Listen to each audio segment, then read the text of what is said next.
Hey Browns fans, welcome to Browns All Access. Nathan Zegura alongside Bernie Kosar. And Bernie, I would have to say one of the things that we are thankful for this time of year is that the Browns, coming off of a big win, coming off of the bye, going on the road, and we feel like they should beat the Bengals. It is nice to have a Thanksgiving week at this stage of the season where you're really, like you said, going on the road, expecting to win, and feeling good about yourself, wanting to finish the last 6 weeks strong. Defenses really can make an impact by taking the ball away, and that really seems to be a point of emphasis. I can think of our DBs especially ripping the ball out, clubbing at the ball, getting it on the ground for those turnovers. Exactly. They'll take it to another level. I actually think in today's NFL in 2018, it's imperative that the defenses take the ball away, because the way the rules are set up, you're right, offenses are going to move the ball, and if you're able to steal a few snaps and steal a few turnovers and actually get scores out of them, that definitely flips the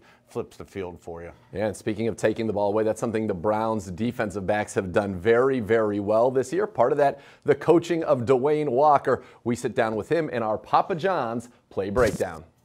Here with Browns cornerbacks coach Dwayne Walker. And coach, obviously, it's been kind of an interesting season for your guys. A lot of injuries, etc., but a lot of big plays. This team, one of the best at taking the ball away. Your guys have been a big part of that. Well, you know, next man up. That's kind of our philosophy. So just try to make sure guys are prepared when situations like that occur. All right, let's take a look at some of the highlights here from the first 10 weeks of the season. We'll start with Denzel Ward in his first ever game, getting an interception. You can just kind of talk us through what his responsibilities were and why this was such a special play. Okay, it looks like we're playing cover 2 right here. And just great instincts on his part in terms of just reading the quarterback and just tracking the ball. So it's a nice job right here. You know, we just tell him to hinge to get depth and width. He's reading the quarterback. And he just does a great job just reacting to the quarterback and just getting a nice jump on the ball and leaving his feet and just being a football player. So does that say to you in his first game in the NFL, this guy's got great instincts because, you know, his responsibility is the guy out there in the flat, and to come off of that and make that play, does that tell you, okay, I got something I can really work with here? Well, I think it was great coaching, but no. No, obviously, but, hey, obviously. Well, you know, with coaching and instincts, that's a good, you know, recipe. So it was good.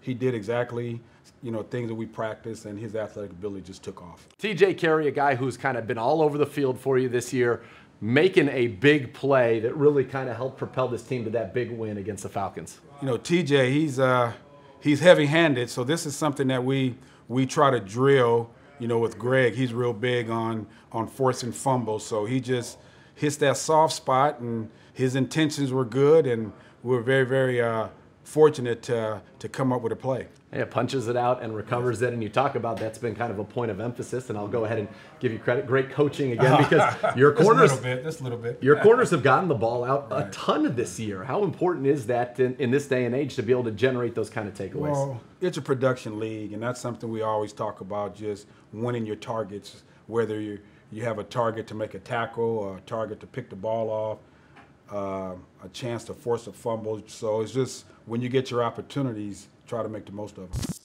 You saw that he talked about Denzel Ward, the great instincts there. TJ Carrie clubbing that ball out, as we talked about going into that segment, just how important it is. And then you speak of physicality.